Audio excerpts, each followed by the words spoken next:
نحمده ونصلي على رسوله الكريم اما بعد فقد قال الله تبارك وتعالى كما ورد في سورة آل عمران اعوذ باللہ من الشیطان الرجیم بسم اللہ الرحمن الرحیم اذ قال اللہ تعالی یا عیسی ابن مریم وَإِذْ قَالَ اللَّهُ يَا عِيسَىٰ إِنِّي مُتَوَفِّيكَ وَرَافِعُكَ إِلَيَّ وَمُطَهِّرُكَ مِنَ الَّذِينَ كَفَرُوا وَجَاعِلُ الَّذِينَ اتَّبَعُوكَ فَوْقَ الَّذِينَ كَفَرُوا إِلَىٰ يَوْمِ الْقِيَامَةِ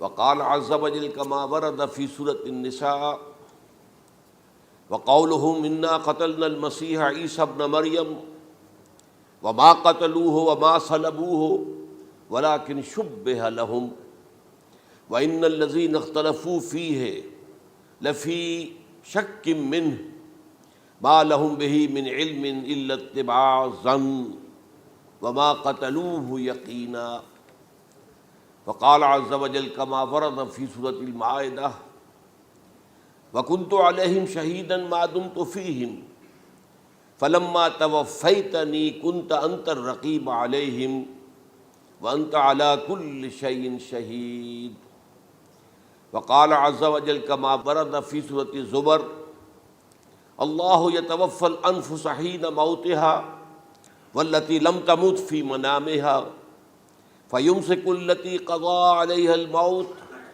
ويرسل الأخرى إلى أجل مسمى صدق الله العظيم رب اشرح لي صدري ويسر لي امري واحلل عقدة من لساني يفقهوا قولي اللهم ربنا الهمنا رشدنا واعذنا من شرور انفسنا اللهم ارنا الحق حقا وارزقنا اتباعه وارنا الباطل باطلا وارزقنا اجتنابه آمین یا رب العالمین۔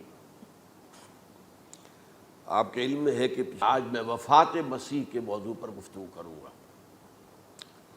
اس کے پس منظر کے ضمن میں چند باتیں آپ کو بتانا چاہتا ہوں۔ نمبر ایک تو یہ کہ جتنے بھی فتنے اٹھے ہیں امت میں اور جو اب بھی اٹھ رہے ہیں وہ سلسلہ ختم ہونے والا تو نہیں ہے۔ ثلاثون دجالون کذابون چلتا رہے گا قیامت تک۔ تو ان میں ایک مشترک بات یہ ہوتی ہے کہ وہ کسی ایسے مسئلے کو جس پر کہ موجودۃ الوقت حالات جو ہوتے ہیں ان کے مطابق فضا سازگار ہوتی ہے اور اس کا کوئی جذباتی پہلو بھی ہوتا ہے، لیکن جو امت کے اجماع کے خلاف ہوتا ہے اس پر ڈیرا لگاتے ہیں، اس پر گفتگو کرتے ہیں، اس کو لوگوں کے منوا لیتے ہیں۔ اس کا نتیجہ کیا ہوتا ہے کہ چونکہ وہ چیز مجمع علیہ ہوتی ہے، امت کا اجماع ہے 1400 برس سے، اب اگر اس شے کو انہوں نے غلط ثابت کر دیا اپنے زوم میں اور عام لوگوں سے کہ جو صاحب علم نہیں ہے، کہ جو نہیں سمجھ سکتے بات کو، اسے منوا لیا، اس کا مطلب ہے کہ اب اس شخص کے معتقد ہو گئے اور اسلاف سے منحرف ہو گئے کہ یہ تو بے وقوف سے سب لوگ، یہ سارے ہمارے علماء، یہ سارے محدثین، یہ سارے مفسرین، یہ سب بے وقوف تھے، یہ بات بھی نہیں کر سکے۔ یہ ہے وہ شخص، یہ مجدد وقت ہے جس نے یہ بات کہی۔ اس کی ایک مثال یہ ہے وفات مسیح کا معاملہ۔ اس کی ایک مثال میں آپ کو دیتا ہوں، ایک دوسرا فطرہ، وہ بھی غلام احمد کے نام سے شروع ہوا، غلام احمد پرویز۔ وہ یتیم پوتے کی وراثت کا یہ مسئلہ لے کر کھڑا ہو گیا۔ جیسے یہ غلام احمد قادیانی وفات مسیح کا کیسے ہو سکتا ہے کہ ہمارے نبی جو ہے وہ تو فوت ہو کر زیر زمین دفن ہو گئے اور یہ عیسیٰ جو ہے یہ آسمان پر اٹھا لیے، کیسے ممکن ہے؟ اب ظاہر بات ہے عام آدمی جو ہے مسلمان جس کی حضور سے محبت ہے، حضور کی دل میں تعظیم ہے، عظمت ہے، عقیدت ہے، وہ اس جال میں پھنس جائے گا۔ پھر وہ اپنے دلائل کے ساتھ اس کو جو ہے وہ، اور چونکہ ماحول بھی جو میں سب کے عرض کروں گا کہ اس کے موافق ہو جاتا ہے اس وقت۔ غلام احمد پرویز نے کیا کہ یتیم پوتے کا مسئلہ، اب یہ اجماع ہے اگر کسی شخص کا کوئی بیٹا اس کی زندگی میں فوت ہو جائے تو اس کا وراثت میں حصہ نہیں ہوتا، وراثت ہوتی ہے انہی میں جو اس کی موت کے وقت موجود ہو، بیٹے ہوں بیٹیاں ہوں۔ اب اگر جو فوت شدہ بیٹا ہے اس کے کوئی یتیم بچے ہیں تو اب اس میں بڑی ایک جو ہے دلیل، دیکھیے جی یتیم بچے بیچارے وہ محروم ہو گئے، یتیم بچوں کا تو زیادہ حق ہونا چاہیے. تو یہ تو اب قانون جو ہے اگر یہ اس پر اجماع ہے تو پھر وہی بات کہ یہ سب بے وقوف لوگ تھے اور یہ تو بڑے سخت دل اور سنگ دل لوگ تھے جنہوں نے یہ بات گھڑ رکھی ہے. یہ میں نے آپ کو دو مثالیں دے دی. اب ظاہر بات ہے کہ جو اسلام کا قانون میراث ہے، قانون وراثت ہے، اس کے کچھ بنیادیں ہیں، اس کے کچھ اصول ہیں، ان اصولوں پر وہ کھڑا ہے اور اس کے مطابق جو ایک فیصلہ ہے وہ ہے. تو بہرحال یہ میں نے آپ کو مثال دی ہے کہ کسی ایسے مسئلے کو لے کر اس پر ڈیرا لگا لینا، مورچہ بنا لینا، اس سے اپنی عقیدت پیدا کر لینا، اسلاف سے برگشتہ کر دینا کہ یہ کوئی لوگ سمجھدار نہیں تھے، یہ بے وقوف لوگ تھے، جاہل لوگ تھے. اچھا، اب اسی پس منظر میں سمجھیے کہ 19ویں صدی کے اواخر میں کیا صورتحال ہندوستان میں ہو گئی تھی. انگریز آ گیا تھا اور 1857 کے بعد اس کی براہ راست حکومت قائم ہو گئی تھی. اس سے پہلے 1757 سے 1857 تک جو بھی حکومت تھی ایک تو پورے ہندوستان پر نہیں تھی، لیکن یہ کہ جو بھی تھی وہ ایسٹ انڈیا کمپنی کی تھی، تاج برطانیہ کی نہیں تھی. 1857 کے بعد حکومت قائم ہو گئی. اب ظاہر بات ہے کہ جب انگریزوں نے فتح کیا ہمیں تو ہم پر روب طاری ہوا کہ نہیں. پھر جو زندہ قومیں ہوتی ہیں ان میں کچھ اچھے اوصاف ہوتے ہیں، ان کے اندر فرض شناسی ہے، ان میں دیانت داری ہے. انگریز ڈپٹی کمشنر تھا، 9 بجے کا وقت ہے تو ٹھیک 9 بجے دفتر میں موجود ہوگا. ہمارے لوگ جو آ رہے ہیں لیٹ آرام سے، لیکن یہ ہے کہ ان کی یہ چیزیں جو ہوتی تھی پھر بات اگر کی ہے تو اس کو پورا کیا ہے. تو اس حوالے سے ان کا رعب ہوتا ہے. اسی طور پر اس زمانے میں ایک صورت یہ پیدا ہو گئی کہ نیوٹن کی فزکس آ گئی اور معلوم ہوا کہ یہ تو گویا کہ آسمان کی وحی سے بھی زیادہ معتبر ہے. سائنس سے جو بات ثابت ہو جائے بس وہ حق ہے، اور جو ثابت نہ ہو سکے وہ ایسے ہی ہیں، وہ تو گویا کہ اوہام ہیں، ان کی کوئی حیثیت نہیں. اب اس زمن میں کیا ہوا، اس وقت جو ہے سر سید احمد خان ایک شخصیت ابھری. انہوں نے جب دیکھا کہ اسلام کی بہت سی چیزیں جو ہیں وہ سائنٹیفک جو انداز فکر ہے اس میں فٹ نہیں بیٹھتی. یہ فرشتے کس بلا کا نام ہے، سائنس تو نہیں بتاتی ہمیں. لہذا انہوں نے کہا فرشتہ کوئی نہیں ہے، یہ فورسز آف دی نیچر کو فرشتہ کہہ دیا گیا. یہ جن کیا بلا ہوتے، کوئی جن ون نہیں ہے، وہ تو سائنس کی اس میں تو نہیں آتے، دکھائی نہیں دیتے، کوئی جن نہیں. یہ تو جو مشتعل مزاج کے لوگ ہوتے ہیں انسان، ان کو جن کہہ دیا گیا کہ وہ آگ سے پیدا ہوئے. جیسے ہم کہہ دیتے ہیں فلاں شخص غصے میں آگ بگولا ہو گیا، تو وہ آگ تھوڑی ہو جاتا ہے، یہ تو استعارہ ہے. اس طرح یہ جو معجزات ہیں یہ کوئی شے نہیں، ان کی بھی فزیکل توجیحات. یہ حضرت موسیٰ جب پار ہوئے اپنی قوم کو لے کر سمندر کے تو یہ کوئی معجزہ نہیں تھا، یہ کوئی حضرت موسیٰ کی ضرب کی وجہ سے پھٹا نہیں تھا سمندر، بلکہ وہ تو مد و جزر کا معاملہ تھا. جس وقت سمندر اترا ہوا تھا، جزر میں تھا، تو موسیٰ اپنی قوم کو لے کر گزر گئے. جب فرعون آیا اپنے لشکر کے ساتھ تو سمندر مدھ پر آ گیا، چڑھ آیا، لہذا وہ ہلاک ہوئے. تو معجزات کا انکار، ان تمام کے اندر ایسی فضا پیدا ہو گئی تھی کہ جو عقلی اور سائنٹیفک، عقلی سے آگے بڑھ کر، ایک تو عقلی ہوتا منطقی، ایک ہے عقلی سائنٹیفک، کہ اس کے حوالے سے جو چیز اسلام کی فٹ نہیں بیٹھی، جیسے کہ آپ کہتے ہیں round peg in a square hole اور square peg in a round hole. اب اسکوئر پیگ ہے، راؤنڈ ہول ہے، تو آپ کو اس کے کونے تراشنے پڑیں گے تب وہ اس ہول میں جائے گا. لہذا انہوں نے وہ کونے تراشے، اسی کے طرز پر پھر چلے ہیں. جو آپ کو معلوم ہے علامہ مشرقی، انہوں نے بھی جب شروع کیا اپنا دھندا تو ان کے پہلے کتابچے کیا تھے، مولوی کا غلط مذہب نمبر 1، مولوی کا غلط مذہب نمبر 2، مولوی کا غلط مذہب نمبر 3، چھوٹے چھوٹے کتابچے شائع کر رہے ہیں. مولویوں سے علماء سے برگشتہ کر دیا. اب معلوم ہوا کہ یہ شخص ہے مجدد وقت، یہ مولویوں کے پاس تو کچھ نہیں ہے. اسی کا معاملہ پھر انکار حدیث کی شکل میں آیا، جن میں کہ ایک بڑی شخصیت جو ہے وہ غلام احمد کی، غلام احمد پرویز، کیونکہ اللہ تعالیٰ نے اسے صلاحیت دی تھی، اچھا انشا پرداز تھا، لکھنا اچھا آتا تھا، بولتا بھی اچھا تھا. تو ظاہر بات ہے فتنہ وہی شخص پیدا کر سکتا ہے جو باصلاحیت ہو. جس میں کوئی صلاحیت نہیں وہ کیا فتنہ پیدا کرے گا؟ وہ نہ دنیا میں کوئی ترقی کرے گا، نہ دین میں کرے گا، نہ فتنہ انگیزی کر سکے گا. وہ تو جیسا بھی ہے معاملہ عام معمول جو ہے لوگوں کا، جیسی بھیڑ چال چل رہی ویسے چل جائے گا. تو اس فضا میں اصل میں غلام احمد پرویز نے جو ڈیرا لگایا وہ وفات مسیح پر تھا۔ یہ سب غلط ہے۔ یہ کہ مسیح زندہ آسمان پر اٹھا لیے گئے، کیسے ممکن ہے؟ ممکن ہے یہ کوئی الہونی بات ہے؟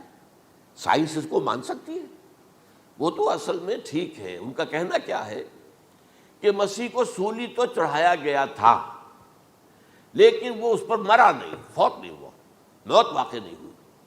پھر جب اس کو اتار لیا گیا تو وہ زخمی تھا، مجروح تھا، لیکن تھا زندہ۔ پھر اس کو غار میں رکھ دیا گیا۔ پھر اس کے جو معتقدین تھے انہوں نے اس کی مرہم پٹی کی، اس کا علاج کیا، پھر وہ ٹھیک ٹھاک ہو کر پھر وہ وہاں سے چلا گیا، وہاں چھوڑ گیا اپنے اس شہر کو، یروشلم کو، اور اس ملک کو، فلسطین کو، اور پھر وہ آ گیا کشمیر میں، اور کشمیر میں وہ فوت ہوا۔ اس کی قبر موجود ہے، کسی قبر کی کوئی پرانی بوسیدہ قبر کا نام لے لیا، فلاں قبر جو ہے وہ عیسیٰ ابن مریم کی۔ یہ ہے سارا معاملہ۔ اب ظاہر بات ہے کہ چونکہ ایک انسان کا زندہ آسمان پر اٹھایا جانا، وہ جو سائنسی ذہن ہے وہ اس کو نہیں مانے گا۔ چاہے قرآن مجید کے اندر تو خرق عادت اور بھی بہت سے ہیں۔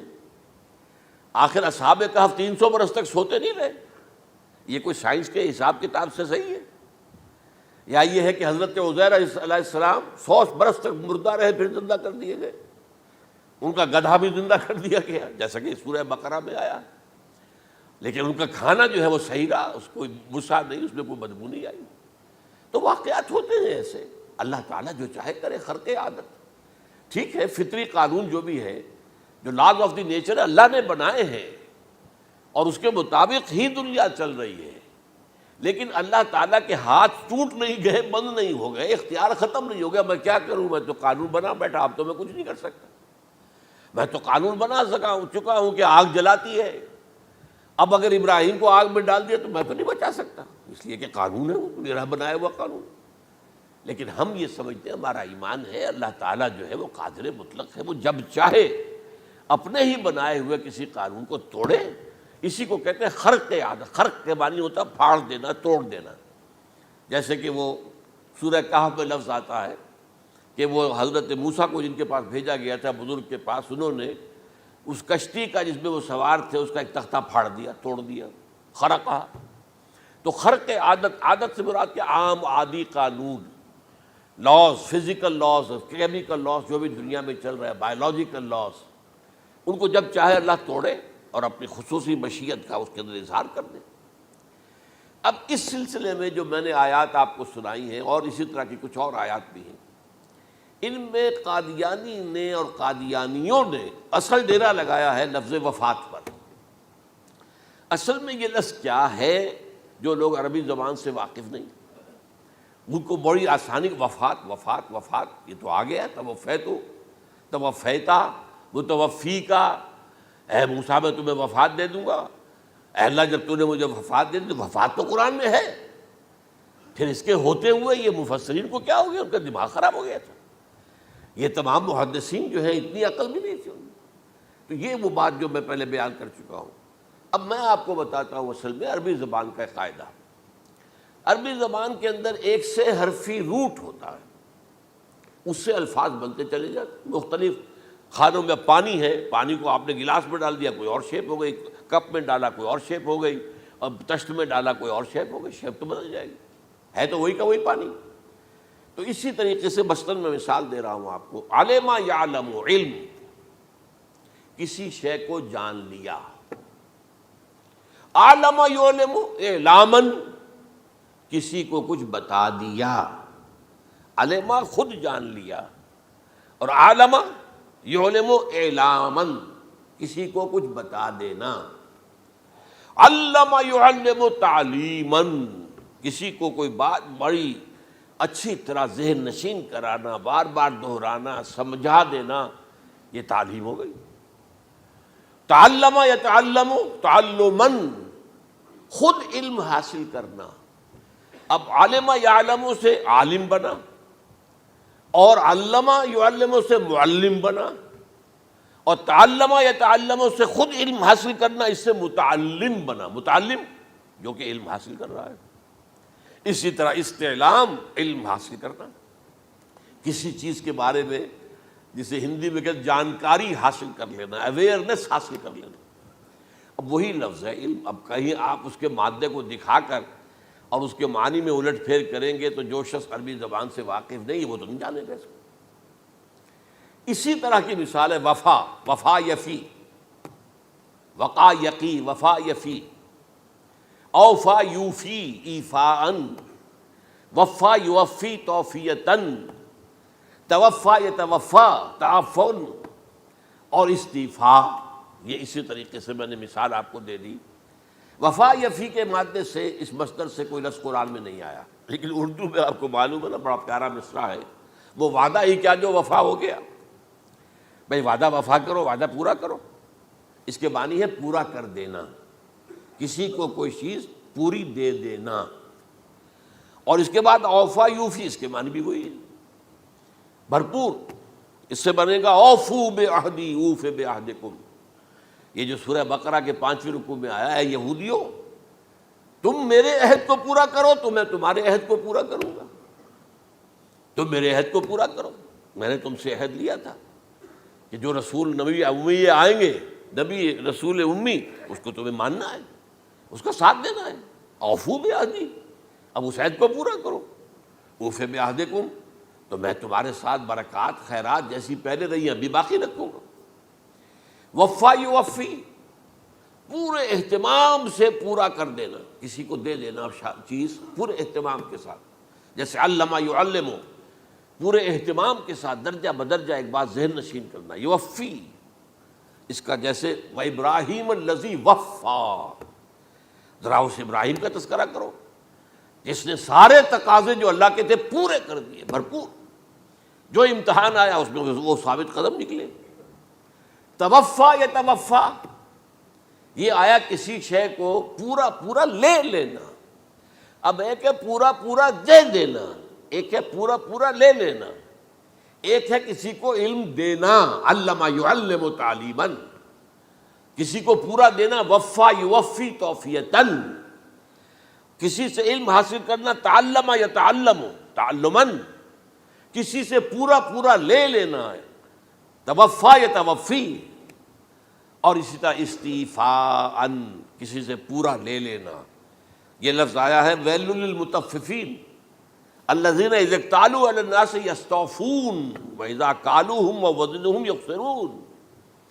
ہلاکت و بربادی ہے ان ڈنڈی مارنے والوں کے لیے جو جب تول کر لیتے ہیں تو پورا لیتے ہیں، اور جب دیتے ہیں تو اس میں کمی کر دیتے ہیں، ڈنڈی مار جاتے ہیں۔ الا یظن اولئک انہم مبعوثون، کیا انہیں یاد نہیں رہا ہے کہ یہ دوبارہ اٹھائے جائیں گے، اللہ کے سامنے کھڑے ہوں گے، حساب ہوگا پورا پورا پیسے پیسے کا۔ تو یہ میں نے آپ کو اس گردان سے بتا دیا کہ ایک ہی لفظ جو ہے وہ کتنے معنی دے رہا ہے۔ مادہ ایک ہے، وفا یوفی پورا کر دینا، اوفا یوفی پورا کر دینا، لیکن توفا یتوفی پورا لے لینا، استیفاء پورا لینا، اذا اکتالوا علی الناس یستوفون واذا کالوہم ووزنوہم یخسرون۔ اب دیکھیے اس میں قرآن مجید جو ہے اس کے ضمن میں سب سے جو فیصلہ کن آیت ہے وہ سورہ زمر کی ہے، اور یہ جو میں نے پچھلی مرتبہ بھی آپ سے کہا تھا، لا یاتیہ الباطل من بین یدیہ ولا من خلفہ، قرآن پر باطل حملہ آور ہو ہی نہیں سکتا، نہ سامنے سے نہ پیچھے سے۔ اب دیکھیے یہ ساری آیتیں جن میں حضرت مسیح کا ذکر ہے اور وفات کا لفظ جو ہے مختلف صورتوں میں استعمال ہوا ہے، اس میں سورہ زمر جو کہ مکی صورت ہے اس میں ہے وہ کانٹے دار آیت جس سے مسئلہ حل ہوتا ہے۔ وہ کیا ہے؟ وہ میں نے آپ کو سنائی ہے، اللہ یتوفی الانفس حین موتہا، اللہ قبض کر لیتا ہے، لے لیتا ہے نفس کو اس کی موت کے وقت، واللتی لم تمت فی منامہا، اور جس کے مرنے کا وقت نہیں آیا، مرا نہیں ہے، اس کی نیند میں لے لیتا ہے۔ فیمسک التی قطع علیہ الموت، تو جس پر موت کا فیصلہ ہو چکا ہے اس کو تو روکے رکھا ہے، موت کے وقت لیا اور روکے رکھا۔ اور ویرسل الاخری الی اجل مسمی، اور جو دوسرے ہیں جن کی موت کا وقت نہیں آیا ان کو مؤخر کر دیتا ہے، واپس کر دیتا ہے، لوٹا دیتا ہے۔ اب سوال یہ، نیند میں کیا چیز اللہ لیتا ہے؟ کیا جان لیتا ہے؟ جائز بات ہے نہیں، شعور نہیں چلا گیا۔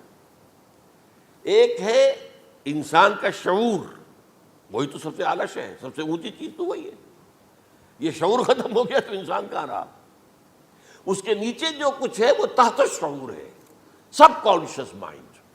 تو خواب واب جو ہوتے ہیں وہ سب کانشیس مائنڈ کے ہوتے ہیں، وہ کانشیس مائنڈ کے تو نہیں ہوتے۔ جو کانشیسنس ہے، شعور جو ہے، اور خاص طور پر خود شعوری، وہ نیند میں اللہ سلب کر لیتا ہے۔ تو محض شعور کے لیے بھی وفات کا لفظ آ گیا۔ ابھی تو جان یہی ہے، جو سویا ہوا ہے وہ مرا تو نہیں ہے، زندہ ہے۔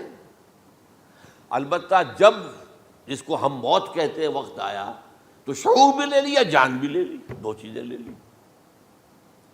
حضرت عیسیٰ پر پورا اطلاق ہوا، مجسم عیسیٰ کو لے لیا، شعور بھی لے لیا، جان بھی لے لی اور بدن بھی لے لیا۔ تو گویا کہ لفظ توفا کا کامل اطلاق تو صرف عیسیٰ پر ہو رہا ہے۔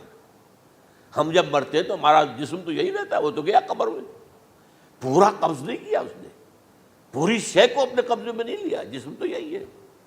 لیکن یہ کہ موت کے اندر ظاہر بات ہے کہ جان گئی، اور جان ہی اصل چیز ہے۔ جب جان نکل گئی تو یہ کیا ہے؟ یہ تو یوں سمجھیے کہ اب ایسی چیزیں جلدی سے قبر میں دبا دو ورنہ یہ سڑے گی، گل جائے گی۔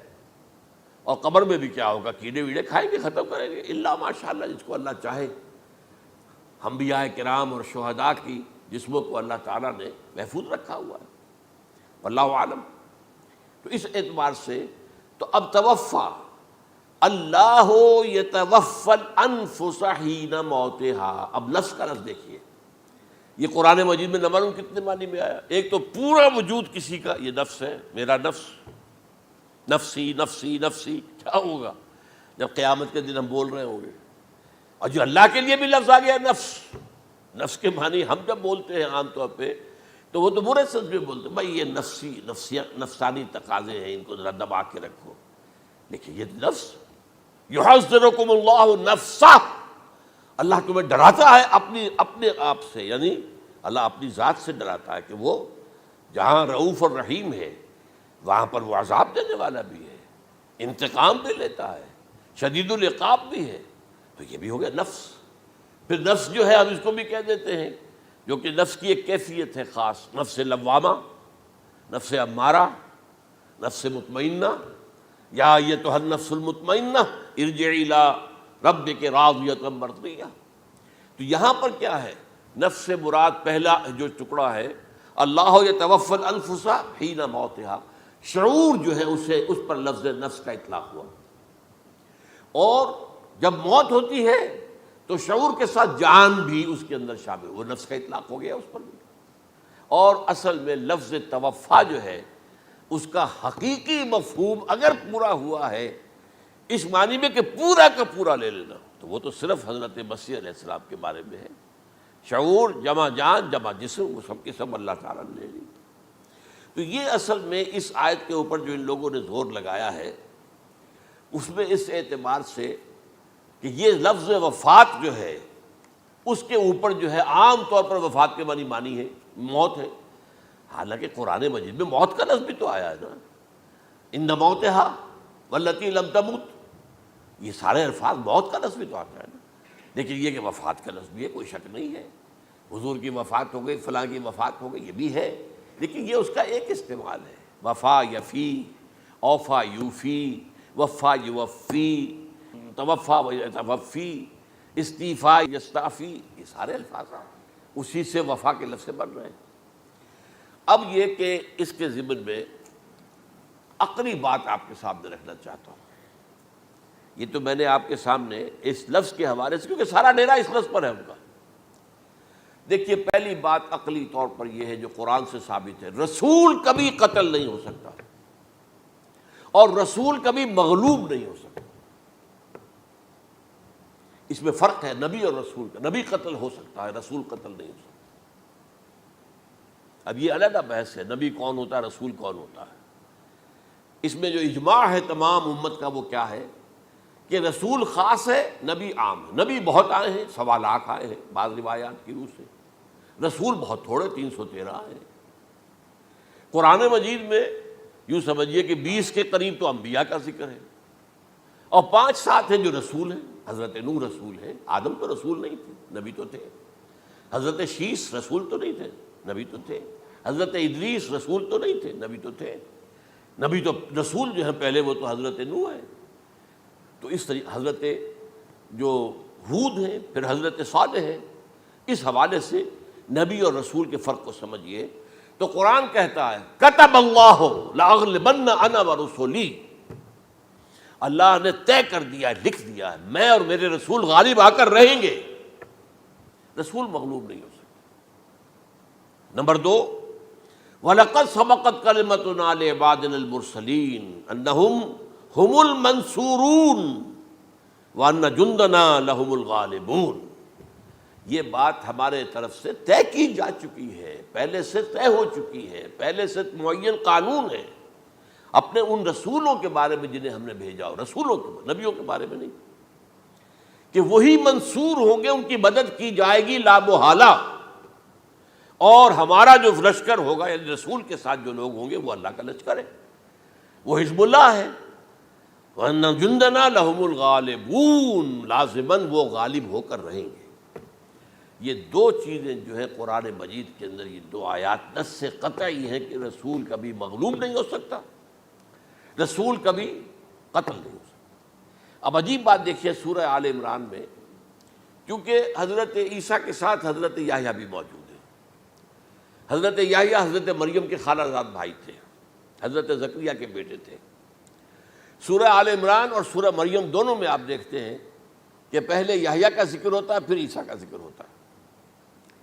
یہ ہم عصر بھی تھے، لیکن یہ کہ سینئر تھے حضرت یحییٰ۔ لیکن حضرت یحییٰ کی مدح قرآن کرتے کرتے آخری بات کیا کہتا ہے؟ نبیم من الصالحین، لفظ رسول نہیں آیا ان کے لیے۔ اور وہیں سائملٹینیس کنٹراسٹ ہے سورہ آل عمران میں حضرت عیسیٰ کے لیے، وہ سارے ان کی مدح رسولاً الی بنی اسرائیل، وہ رسول تھے اور وہ نبی تھے۔ نبی قتل ہو گئے، ایک آبرو باختہ لڑکی کی فرمائش پر قتل کر دیا۔ ایک ڈانسر، اس پر بادشاہ اس وقت جو تھا، وہ بادشاہ کیا تھا؟ وہ ایسے بادشاہ ہوتے تھے اس زمانے میں جیسے ہمارے ہاں بھاولپور کے جو ہے نواب ہے، بادشاہ تو انگریز تھا، حکومت تو اس کی تھی، لیکن ایک اٹانومی سی دے رکھی تھی۔ راجے جو ہے، راجہ صاحب ہیں، مہاراجہ ہیں، یہ راجے مہاراجے اور نواب جو ہوتے تھے یہ ایک اٹانومی تھی۔ باقی یہ کہ اصل میں تو بادشاہ جو ہے تو انگریز کی تھی۔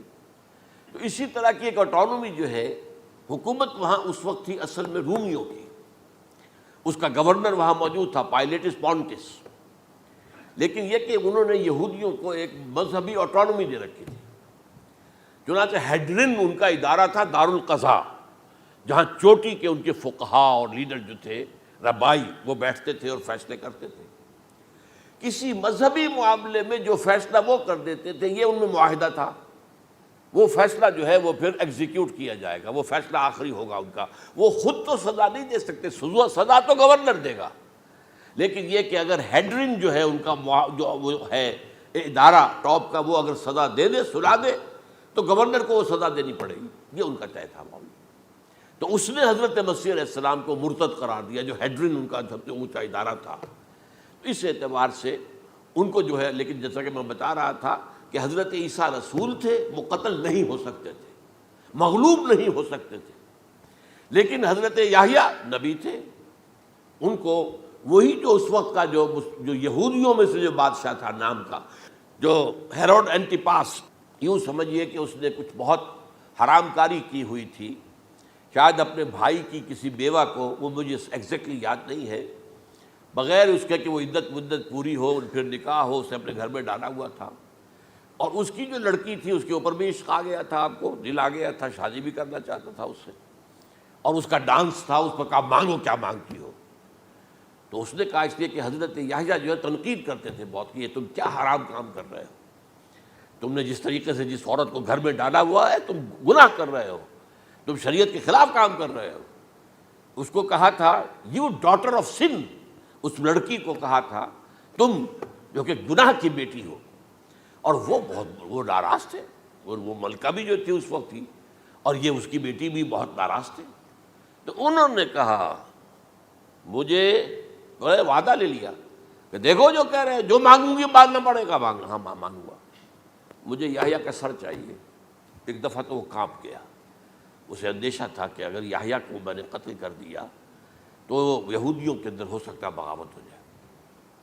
لیکن پھر اس نے پھر تانا دیا, تم کیسے بادشاہ ہو, اپنا وعدہ پورا نہیں کرتے.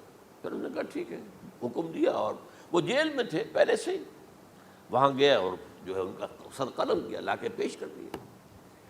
تو نبی جو ہے جن کی بڑی مدح ہوئی ہے سورہ مریم کے اندر, جب آپ پڑھیں گے تو ان کی شان جو ہے, لیکن نبی تھے, صرف رسول نہیں تھے. اور حضرت عیسیٰ رسول تھے, رسول قتل نہیں ہو سکتا, نبی قتل ہو سکتا. تو یہ قاعدہ جو ہے وہ بھی قرآن نے اس سائملٹینیس کنٹراسٹ کے حوالے سے سورہ آل عمران میں حضرت یحییٰ اور حضرت عیسیٰ کا تقابل کر کے بتا دیا. تو ایک تو بات یہ ہے کہ اس اعتبار سے میں جو آپ کو آیت سنا چکا ہوں, یہ جو جرائم جو ہے سورہ نساء کے اندر یہودیوں کے اللہ تعالیٰ نے بیان کیے ہیں, ان میں سے یہ بھی ہے وَقَوْلُهُمْ إِنَّا قَتَلْنَا الْمَسِيحَ عِيسَى ابْنَ مَرْيَمَ. اور ان کا یہ کہنا کتنا بڑا جرم ہے جو یہ کہہ رہے ہیں, ہم نے عیسیٰ ابن مریم کو قتل کر دیا. لیکن یہاں ایک عجیب کیفیت ہے, رسول اللہ کے رسول کو. عام طور پر اس کی کنسٹرکشن کو لوگ سمجھے نہیں ہیں, وہ سمجھتے شاید انہوں نے خود ہی کہا رسول اللہ. انہوں تو رسول اللہ کہتے تو قتل کیسے کرتے؟ یہ اللہ نے کہا. اچھا, ان کا کہنا یہ کہ اللہ کے رسول کو قتل کر دیا. وَقَوْلُهُمْ إِنَّا قَتَلْنَا الْمَسِيحَ عِيسَى ابْنَ مَرْيَمَ رسول اللہ. ان کا یہ کہنا کہ ہم نے عیسیٰ ابن مریم کو, مسیح کو قتل کر دیا, وہ اللہ کے رسول کو. وَمَا قَتَلُوهُ وَمَا صَلَبُوهُ, انہوں نے نہ اسے قتل کیا نہ سولی پہ چڑھایا, وَلَٰكِن شُبِّهَ لَهُمْ, بس مشابہت پیدا کر دی گئی ان کے لیے, شبہ میں ڈال دیا گیا ان کو. وَإِنَّ الَّذِينَ اخْتَلَفُوا فِيهِ لَفِي شَكٍّ مِّنْهُ, اور جو لوگ اختلاف کر رہے ہیں ان کے بارے میں وہ بس شکوک میں مبتلا ہیں. مَا لَهُم بِهِ مِنْ عِلْمٍ, ان کے پاس کوئی علم نہیں ہے. إِلَّا اتِّبَاعَ الظَّنِّ, صرف گمان کی پیروی کر رہے ہیں. وَمَا قَتَلُوهُ يَقِينًا, اور ہرگز قتل نہیں کیا. یہ کلیئر سورہ نساء کی آیت نمبر 157 ہے. اب یہاں ایک سوال پیدا ہوتا ہے, پھر کون قتل ہوا؟ واقعہ تو ہوا ہے, سولی کا واقعہ ایک ہسٹوریکل واقعہ ہے. پھر کون صلیب پہ چڑھا؟ حضرت عیسیٰ تو صلیب پر نہیں چڑھ سکتے, اس لیے کہ صلیب کی موت کو سمجھا جاتا تھا بہت ذلت کی موت ہے, بہت حقارت کی موت ہے, بہت ملعون موت ہے. تو جب عیسیٰ مغلوب نہیں ہو سکتے تو صلیب پہ کیسے چڑھا دیے جائیں گے؟ قتل ہونا تو بعد میں ہوگا نا, پہلے تو آپ صلیب پر لٹکائیں گے اس کو نا, تب وہ جب مرے گا تو کہیں گے قتل بھی ہو گیا, ہم نے قتل کر دیا. صلیب کیا ہوتی تھی یہ معلوم ہے آپ کو؟ ایک لمبی لکڑی, ایک جو ہے ٹرانسفرس آ جائے گی اس کے اوپر, اور اس میں سے یہ ہے کہ اس کے دونوں, ایک شخص کے جو ہے دونوں ہاتھ وہ نیل کر دیے جاتے تھے. یہ جو اوپر جو ہے کراس کا جو نشان ہے وہ کیلیں ٹھوک کر لگا دیے گئے, اور پاؤں دونوں جو ہے وہ پیروں کے اندر کیلیں ٹھوک کر وہ اس لمبی لکڑی کے ساتھ جو نیچے سے آ رہی ہے اس میں لگا دیے. اب وہ بلیڈنگ ہو رہی ہے, اس کا جو حال ہے پتلا ہو رہا ہے, اس کا رفتہ رفتہ سسک کر مرتا ہے نا, اسی لیے اسے کہتے ہیں بڑی ملعون موت ہے. ایک ہے آپ نے پھانسی دی کسی کو, ایک جھولا جھولتا ہے اور گیا, ختم ہو گیا. آج کل تو کیا ہوتا ہے, کرسی پہ بٹھایا, ذرا کرنٹ چھوڑا اور گئے صاحب, کو ٹیکا لگایا پتہ ہی نہیں چلا, اور پیٹ ٹیکے کے ساتھ آدمی مر گیا. تو یہ بھی ہوتا ہے, لیکن یہ کہ بدترین موت جو ہے صلیب کی موت ہے. تو یہ واقعہ تو ہوا ہے صلیب کا, لیکن یہ کہ کون مرا؟ اب دیکھیے عیسائیوں کا کہنا کیا ہے. عیسیٰ صلیب پر چڑھے, وہاں فوت ہو گئے, مر گئے, پھر انہیں نکالا گیا, ایک قبر میں رکھ دیا گیا. لیکن قبر وہ جو تھی اس طرح نہیں تھی زمین میں کھودی ہوئی, بلکہ ایک پہاڑ کے اندر ایک چھوٹا سا کھو تھا, غار سی, وہاں رکھ دیا گیا. لیکن وہاں سے وہ زندہ ہو گئے. اگلے دن جب لوگ آئے تو دیکھا وہ قبر تو خالی ہے, عیسیٰ کہاں گئے؟ وہ زندہ ہو کر آسمان پر اٹھا دیے گئے, اور آسمان پر جانے سے پہلے وہ اپنے حواریین سے ملے بھی تھے, کہا میں زندہ ہوں. یہ ہے ان کا عقیدہ, اور اس کے بعد یہ بھی عقیدہ ہے کہ دوبارہ آئیں گے، قیامت کے قریب آئیں گے، یہ بھی عقیدہ ہے۔ ہمارا عقیدہ کیا ہے؟ نہ سولی پر چڑھے نہ قتل ہوئے، بلکہ اللہ نے انہیں اٹھا لیا، بل رفعہ اللہ الیہ، اللہ تعالیٰ نے انہیں اٹھا لیا۔ جیسے کہ آتا قرآن میں، یا عیسیٰ انی متوفیک ورافعک الیہ، اے عیسیٰ میں تمہیں قبض کر لوں گا، قبضے میں اپنے لے لوں گا اور اپنی طرف اٹھا لوں گا، رافعک الیہ، یہ قرآن مجید کا قول ہے۔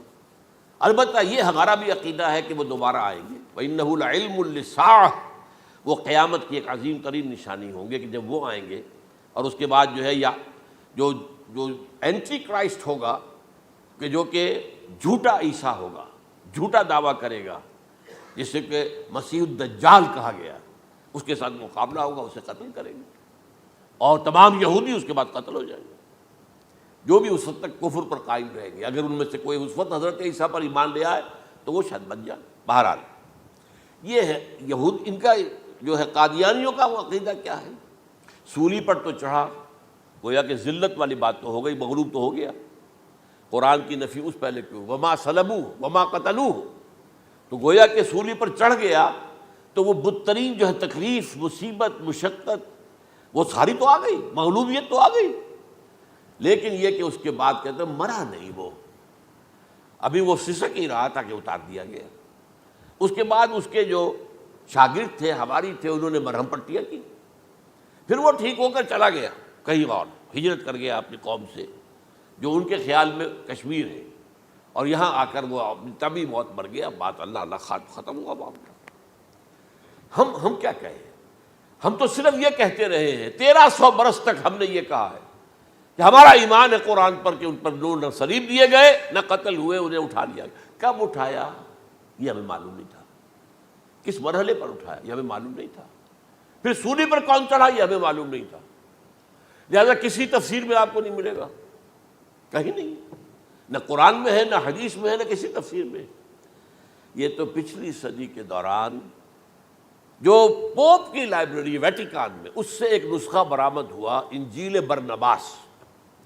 اب یہ بھی آپ کو معلوم ہونا چاہیے کہ انجیلیں 104 تھیں، جن میں سے 4 جو ہے سلیکٹ کی گئی ہیں، 100 انجیلیں اور ہیں جنہیں وہ اپوکریفل کہتے ہیں، غیر مستند انجیلیں، اپوکریفل، اور یہ ہے کینونیکل، قانونی، یہ ہے کہ جو مستند ہیں 4، لیکن جو 100 اور ہیں ان میں سے ایک یہ بھی ہے برنباس، اور برنباس کے بارے میں عیسائی مانتے ہیں کہ وہ بھی حضرت عیسیٰ علیہ السلام کے حواریین میں سے ایک تھے، وہ انجیل نکل آئی، اب وہ چھپ بھی گئی ہے۔ کراچی میں ایک ادارہ ہے خاص طور پر، باوانی جو سیٹھ ہیں ان کا بنایا ہوا ادارہ ہے، تو وہی چھاپتے بھی ہیں، ایک زمانے میں تو کافی تقسیم بھی کر رہے تھے، اب مجھے معلوم نہیں۔ اس نے سارا قصہ بیان کیا۔ قصہ کیا ہے؟ بہت دلچسپ قصہ ہے، پوری تفصیل سے۔ ایک شخص جو کہ حضرت مسیح کے حواریین میں شامل ہو گیا، وہ تھا جیوڈاس اسکیریوٹ۔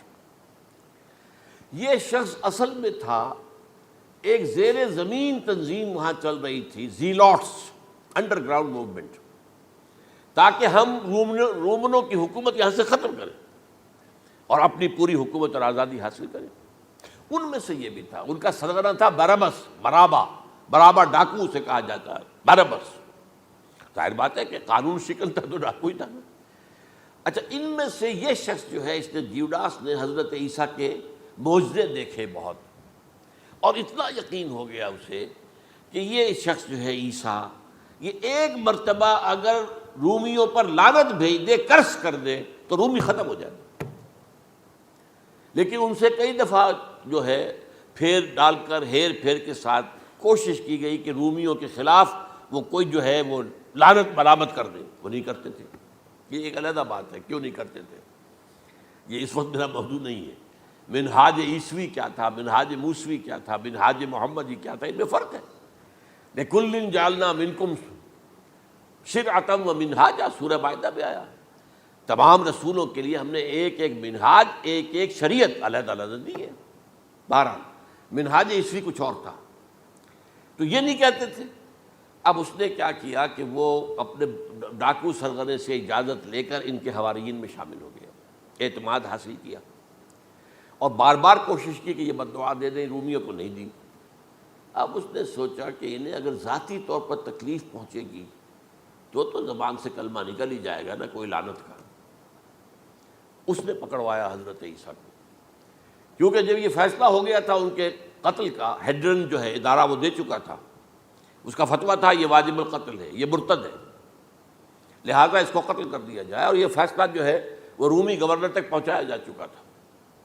رومی گورنر نے یہاں تک کہا، یہ سینٹ جو متی کی انجیل ہے اس میں موجود ہے، بھائی ہمارے پاس تو اس کا کوئی جرم نہیں ہے، ہمارے ہاں کوئی ایسی بات اس کی نہیں ہے جس سے کہ ہم اسے واجب القتل قرار دیں.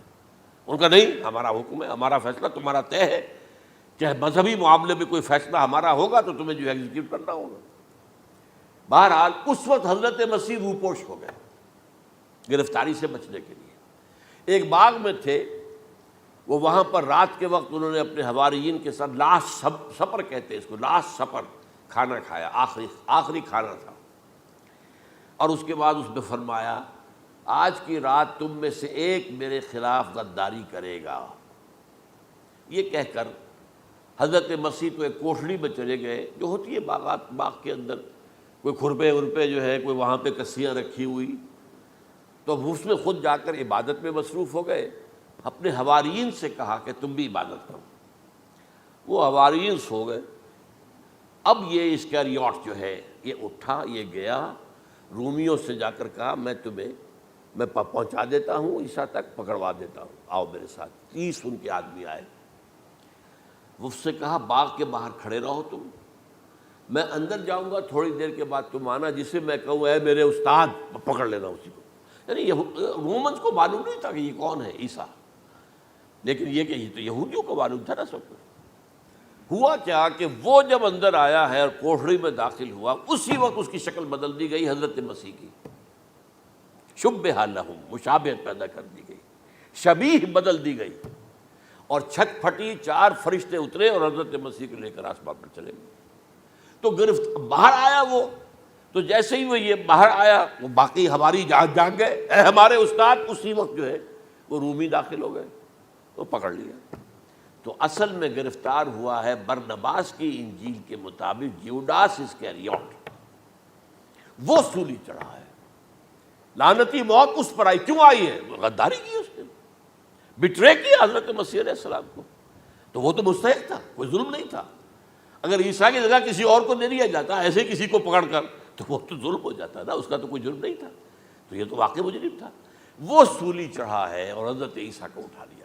یہ ہے وہ ساری تفصیل جو کہ انجیل برنباس کے اندر موجود ہے. The gospel of our Lord according to Saint Barnabas, یہ اس کا نام ہے. ایونجیلیم برنابے، یہ جو ہے یونانی زبان میں اس کا نام ہے یا لیٹن میں. بہرحال یہ ہے معاملہ. تو پہلی بات تو یہ ہے کہ عقلی طور پر رسول نہ مغلوب ہو سکتا ہے نہ قتل ہو سکتا ہے. ہمارا عقیدہ ہے ماں صلبوہ و ماں قتلوہ. لیکن یہ کہ اگر یہودی، اگر جو قادیانی مانتے ہیں سولی چڑھ گئے تو صلیب تو ہو گئی، قرآن کی نفی تو ہو گئی، ہاں مرا نہیں، یہ دوسری بات ہے. دوسری بات یہ ہے کہ رسولوں کے باب میں اللہ کا قانون کیا ہے. اگر کسی قوم کی طرف رسول کو بھیجا اور اس قوم نے بحیثیت مجموعی انکار کر دیا، رد کر دیا، ریجیکٹ کر دیا، پوری قوم ہلاک، اور رسول اور اس کے جو چند ساتھی ایمان لے آتے تھے وہ وہاں سے ہجرت کر کے چلے جاتے تھے. لیکن ہجرت کر کے جاتے تھے تو اس کے بعد کسی اور مقام پر کریں گے اہل نظر تازہ بستیاں آباد. پھر وہاں پر ایک قوم انہوں نے جو ہے اپنا مرکز بنایا، ایک نئی امت کھڑی ہو گئی. اس کی سب سے بڑی مثال کیا ہے؟ قوم عاد ختم ہوئی حضرت ہود علیہ السلام کو ریجیکٹ کرنے کے باعث ہلاک کر دی گئی. حضرت ہود علیہ السلام اپنے ساتھیوں کو لے کر، یہ قوم عاد تھی عرب کا جزیرہ نما، عرب کے جنوبی علاقے کے اندر جو اب صحرا ہے، بہت بدترین صحرا ہے، الربع الخالی جسے کہتے ہیں، خالی ہے. وہاں کوئی زندگی کے آثار ہے ہی نہیں، نہ کوئی پتیاں ہیں، نہ کوئی گھاس ہے، نہ کوئی انسان ہے، نہ کوئی حیوان، کچھ نہیں. الربع الخالی بدترین صحرا ہے. وہ صحرا ایسا ہے کہ اس کے اندر کوئی چیز ٹکتی نہیں ہے، جو چیز اوپر ہوگی وہ دھستی چلی جائے گی، اندر چلی جائے گی. ورنہ عام صحرا کے اندر ریت کے اوپر اونٹ بھی چلتا ہے، انسان بھی چلتے ہیں، لیکن اس میں نہیں. تو یہاں پر قوم عاد جو ہے آباد تھی، اور اب جو ہے وہ سیٹلائٹ سے دیکھ لیا گیا ہے کہ قوم عاد کا جو بڑا بادشاہ تھا شداد، اس نے جو جنت بنائی تھی وہ موجود ہے، زیر زمین اسی صحرا کے نیچے دفن شدہ موجود ہے، جس کو کہا گیا ہے الم تر کیف فعل ربک بعاد ارم ذات العماد التی لم یخلق مثلها فی البلاد، ایسے ایسے ستونوں والا جیسے پہلے دنیا میں بنے ہی نہیں تھے۔ وہ قوم عاد تھی، بڑی زبردست قوم تھی، قوم جبارین، لیکن یہ کہ اس کے بعد ہلاک ہو گئی۔ اب حضرت ہود اپنے مسلمان ساتھیوں کو لے کر نکل گئے جزیرہ نما عرب کے مغربی کونے میں جا کر، شمال مغربی کونے میں آباد ہو گئے، وہاں ایک نئی قوم پیدا ہوئی سمود۔ اب یہ اسلامی بستی بن گئی، لیکن اس کے اندر بھی پھر بعد میں زوال آیا، پھر وہاں نبی بھی آئے، لیکن اس کے بعد یہ کہ آخری رسول بھیجے گئے حضرت صالح، اور وہ بھی ہلاک ہوئے کیونکہ حضرت صالح کو انہوں نے رد کر دیا۔ تو یہ میں نے مثال دی ہے آپ کو کہ رسول جو ہے وہ وہاں سے اگر ہجرت کرتا ہے تو ہجرت کر کے وہ یہ نہیں جان بچا کے جا کے گمنامی میں کہیں مر گیا، وہ تو جا کر اپنے ساتھیوں کو لے کر جائے گا، اور جا کر جو ہے وہاں پر جو ہے ایک نئی جگہ پر آباد ہوگا، ایک نئی تہذیب ابھرے گی۔ تو یہ تو نہیں ہوا، یہ گمنام ہو کر آ کر کشمیر میں مر گیا تو اس کی کیا حیثیت ہوئی؟ حضرت عیسیٰ علیہ السلام یا تو اگر ہجرت کرتے، یا جب انہیں معلوم ہو گیا تھا کہ میرے قتل کا فتویٰ ہو گیا ہے، تو آپ وہاں سے ہجرت کر سکتے تھے، لیکن اپنے ساتھیوں کو تو لے کر جاتے نا، اپنے حواریین کو لے کر جاتے، اور کہتے ہیں 12 حواریین کے علاوہ اور بھی کوئی 70 کے قریب لوگ تھے جو ان پر ایمان لائے تھے، ان کو لے کر جاتے، کسی جگہ جا کر آباد ہوتے، وہاں ایک نئی جو ہے بستی بنتی، وہاں مسلمانوں کی ایک آبادی ہوتی۔ تو ان میں سے تو کوئی شے بھی نہیں ہوئی، بات ہی ختم ہو گئی۔ لہذا عقلی طور پر بھی یہ بات ثابت نہیں ہو سکتی، خلاف عقل ہے، قرآن کے اصولوں کے خلاف ہے کہ وہ سولی چڑھے ہوں لیکن مرے نہ ہوں، پھر اتر گئے تو مرہم پٹی کر دی۔ اچھا، کیا رومنوں کو اور یہودیوں کو پتہ نہیں چلا کہ مریم پٹی ہو رہی ہے اس کی اور عیسیٰ مرا نہیں ہے؟ اگر ان کے پتہ چل جاتا تو کیا وہ چھوڑ دیتے؟ اب مرہم پٹی کے بغیر تو 12 جو شخص سولی پر لٹکا رہا ہے وہ تو تقریباً مردہ ہی ہوتا ہے نا۔ وہ چلیے ہو سکتا ہے کہ کوئی ایسا امکان ہو کہ اس کی نبض ابھی چل رہی ہو اور وہ اتار لیا جائے اور مرہم پٹی کر لی جائے تو بچ جائے، لیکن یہ کہ پھر اس کے بعد وہ اگر وہاں سے ہجرت کرتے تو وہاں سے وہ اپنے حواریین کو لے کر جاتے اور کسی نئی جگہ پر جا کر آباد ہوتے۔ ان دونوں اعتبارات سے یہ بات ناقابل قبول ہے، ناقابل یقین ہے۔ لیکن اسی مسئلے کو لے کر انہوں نے، جو جیسا کہ میں نے بتایا تھا، وفات ہو گئی، کیسے ہو سکتا ہے ہمارے نبی جو سید المرسلین ہے وہ تو زیر زمین دفن ہو گئے اور یہ جو آسمان پر اٹھا لیے گئے، یہ کیسے ہو سکتا ہے؟ بس اس کے اوپر عام لوگ جو ہیں وہ متاثر ہوئے، اور خاص طور پر وہ سائنٹیفک مائنڈ جو بن گیا تھا، تو چونکہ سائنس کے اس خاکے کے اندر وہ بات فٹ نہیں بیٹھتی، لہٰذا ان لوگوں نے اس کو قبول کیا۔ اب یہ کہ یہ جو واحد استثناء ہوا ہے یہ کسی اور کے ساتھ نہیں ہوا۔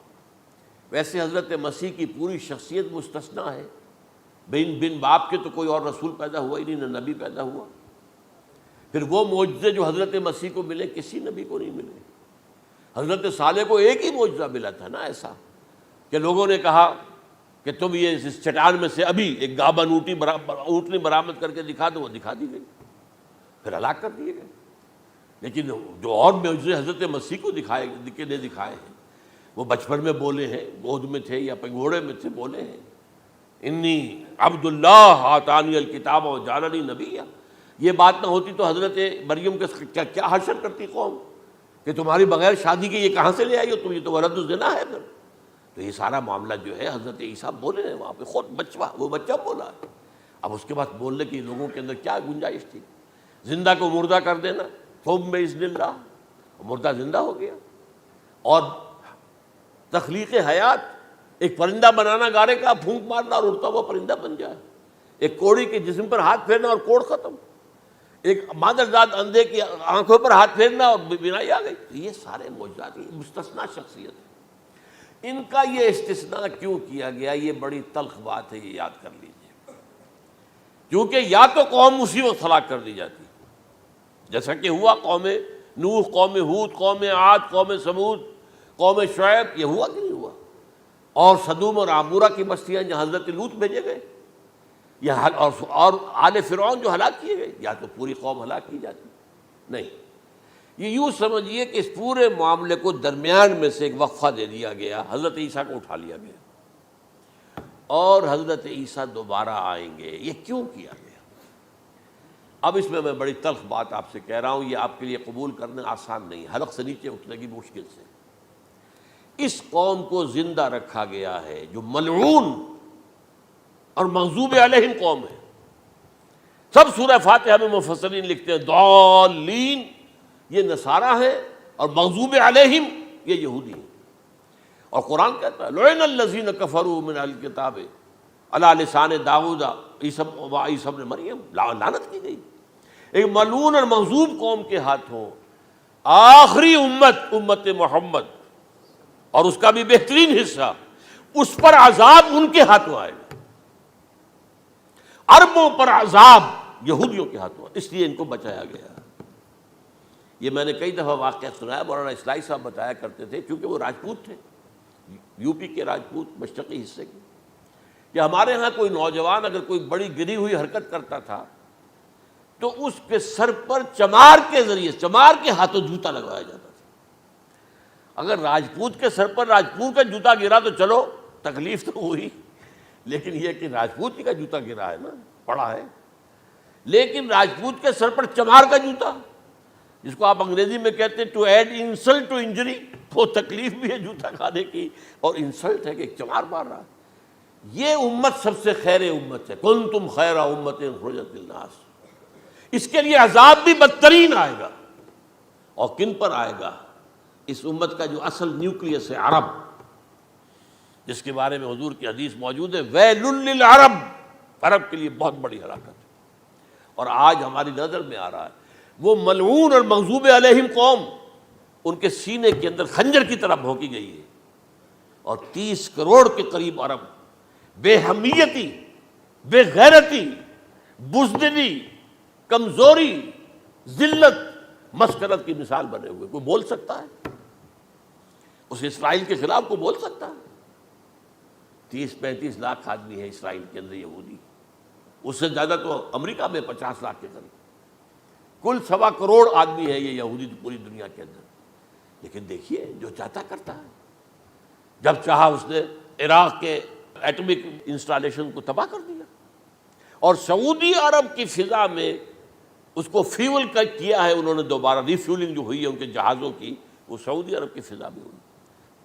یہ صورت جو ہے عربوں کے اوپر، اور اب جو آنا ہے آرمگدان، کیونکہ پوری عیسائی دنیا یہودیوں کے قبضے میں ہے، اور یہ رومی ایک حدیث کی روح سے 80 علم لے کر حملہ آور ہوں گے تم پر، اور یہ ہوگا مڈل ایسٹ میں۔ آپ کو معلوم ہے پوری دنیا میں کہا جا رہا ہے 3rd ورلڈ وار جو ہونے والی ہے وہ مڈل ایسٹ میں ہوگی، اور میں ٹوائنبی کا قول آپ کو سنا چکا ہوں، 1950 کا قول ہے اس کا۔ یہ اس وقت تک تو سوال ہی پیدا نہیں ہوتا تھا، سارا تصادم جو ہو رہا تھا وہ ایک طرف روسی اور اس کے ساتھی تھے، روس اور اس کے ساتھی، دوسری طرف یہ مغربی یورپ اور امریکہ تھا۔ کوئی مسلمانوں اور عیسائیوں کی کسی جنگ کا تو کوئی امکان نظر ہی نہیں آتا تھا۔ لیکن ٹائنبی نے کہا ہے، جو سب سے بڑا فلاسفر آف ہسٹری ہے 20ویں صدی کا، کہ اب جو جنگ ہوگی بڑی، جو اس نیکسٹ سینچری کی، 21 سینچری کی، وہ در حقیقت کمیونزم کے درمیان اور کیپٹلزم کے درمیان نہیں ہوگی، بلکہ عیسائیوں اور مسلمانوں کے درمیان ہوگی۔ یہ میں اس کا حوالہ بھی پورا آپ کو دے چکا ہوں، اس نے یہ کہاں یہ بات کہی۔ تو یہ ہے، یہ بات جان لیجئے، اور مڈل ایسٹ میں ہوگی، گریٹر اسرائیل بنے گا۔ حدیث میں خبریں، یہ سارے مسلمان ممالک تمہارے ہاتھ سے نکل جائیں گے مسلمانوں، یہ عراق اور اردن اور یہ اور وہ، یہاں تک کہ ترکی، سعودی عرب کا بھی شمالی حصہ نکل جائے گا۔ البتہ مدینے کا جو ان کا پروگرام ہے اس کو اللہ نہیں پورا ہونے دے گا، مدینے میں داخلے کی ان کو اجازت نہیں ملے گی۔ بہرحال یہ سارا کچھ ہونے والا ہے۔ وہ وقت بھی آنے والا ہے کہ حضور کی ایک حدیث کے مطابق ایک شخص کے 1000 بیٹے ہوں گے تو 999 ختم ہو جائیں گے، ایک بچے گا۔ یہ وقت بھی آنے والا ہے کہ حضور فرماتے ہیں اتنی بڑی جنگ ہوگی، اتنی خوریزی ہوگی کہ پوری زمین اٹھ جائے گی لاشوں سے۔ تو پرندہ جو ہے، کوئی ایک تو پرندے ہوتے ہیں کہ جو مردار خور ہے، گدھ ہے، وہ تو بڑی خوشی سے اتریں گے، تناول فرمائیں گے لاشوں کو۔ اسی طریقے سے کوے ہیں، چیلے ہیں، لیکن جو نفاست پسند پرندے ہیں وہ لاش کے اوپر اترنا نہیں چاہتے۔ تو ایک پرندہ اڑتا چلا جائے گا، اسے کہیں زمین پر اترنے کی جگہ نہیں ملے گی، لاشیں ہی لاشیں ہوں گی، یہاں تک کہ وہ تھک ہار کر اس کے جو ہے پر جواب دے جائیں گے، گرے گا تو لاش پر گرے گا۔ یہ وقت آنے والا، اور یہ یہودیوں کے ہاتھوں، یا یہودیوں کے جو سپورٹرز ہیں اس وقت، جو ان کے ہاتھ میں اعلی کار ہیں، ان کے ہاتھوں آنا ہے۔ میرے نزدیک اس کام کے لیے اس ملعون قوم کو، کہ جو حضرت عیسیٰ کے زمانے سے ملعون ہو چکی ہے، اس کو باقی رکھا گیا ہے، اسے یہ موقع دیا گیا ہے۔ اس نے اسرائیل بنا لیا ہے، تقریباً 2000 سال کے بعد وہ دوبارہ آ کر آباد ہوئے اس سرزمین میں جہاں سے نکال دیے گئے تھے 70 عیسوی کے اندر۔ یہ سارا کچھ کیوں ہو رہا ہے؟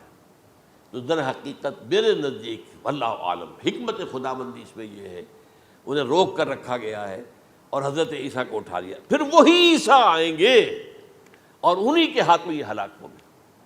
سوائے اس کے، چونکہ جو ایک میں نے آپ کو کئی دفعہ حوالہ دیا ہے، فلاڈلفیا ٹرمپٹ ایک رسالہ نکلتا ہے پروٹیسٹنٹ عیسائیوں کا، انہوں نے یہ لکھا ہے، اس نے لکھا ہے ایک پرچے کے اندر کہ جب حضرت مسیح آئے گی، اینٹی کرائسٹ ہوگا، وہ لکھا اس نے کہ وہ یہودی ہوگا، حالانکہ وہ پرو یہودی ہے۔ وہ جتنے بھی یہ جو کرسچن زائنسٹ ہیں، یہ تو یہودیوں سے بڑھ کر زائنسٹ ہیں، ان کے بڑے سپورٹرز ہیں۔ تو لیکن اس نے لکھا ہے اینٹی کرائسٹ ول بی اے جیو۔ ابھی کچھ عرصے پہلے آپ کو یاد ہوگا نوسٹریڈیمس کا بڑا چرچا ہو گیا تھا، اس کی جو ہے وہ پیشن گوئیاں، اور یہ کہ ایک مسلمان ہوگا اینٹی کرائسٹ، اور صدام کے بارے میں اشارے کیے جا رہے تھے کہ وہ اینٹی کرائسٹ ہوگا وغیرہ وغیرہ۔ لیکن انہوں نے لکھا ہے کہ وہ اینٹی کرائسٹ یہودی ہوگا، اور اس نے لکھا 80% یہودی قتل ہو جائے گا۔ یہ میں نے ایک تعویل کی ہے اپنے ذہن میں کہ 20% شاید وہ ہوں جو حضرت عیسیٰ کی جو سیکنڈ کمنگ ہے، آمد ثانی کے موقع پر ان پر ایمان لے آئیں اور وہ بچ جائیں۔ لیکن جو بھی حضرت عیسیٰ کا انکاری ہوگا وہ ختم کر دیا جائے گا، جیسے قوم نوح ختم ہوئی، قوم ہود ختم ہوئی، قوم عاد ختم ہوئی، قوم صالح ختم ہوئی، اسی طریقے سے۔ تو یہ قانون خداوندی پورا ہونا ہے۔ بس ایسے ہی ہے جیسے کسی کو پھانسی کا حکم تو ہو گیا ہو لیکن ابھی ایگزیکیوشن نہ ہوئی ہو، ہوتا ہے 2 سال 3 سال گزر جاتے کہ پھانسی کا حکم ہے لیکن یہ کہ اب وہ پھانسی نہیں ہو رہی ہے، وہ اپیلوں در اپیلوں معاملہ چل رہا ہے۔ یہ ہے میرے نزدیک واللہ عالم، اللہ تعالیٰ نے یہ کوڑا ان مسلمانوں کے لیے رکھا ہوا ہے کہ جن کے رتبے ہیں سوا، ان کی سوا مشکل ہے۔ جتنا اونچا مقام اللہ نے دیا عربوں کو، ان میں حضور کو اٹھایا، ان کی زبان میں اپنا آخری کلام نازل کیا، تو ان کی ذمہ داری بھی بہت ہے۔ جن کے رتبے ہیں سوا، ان کی سوا مشکل ہے۔ اقول قولی ھذا واستغفر اللہ لی ولکم ولسائر المسلمین والمسلمات۔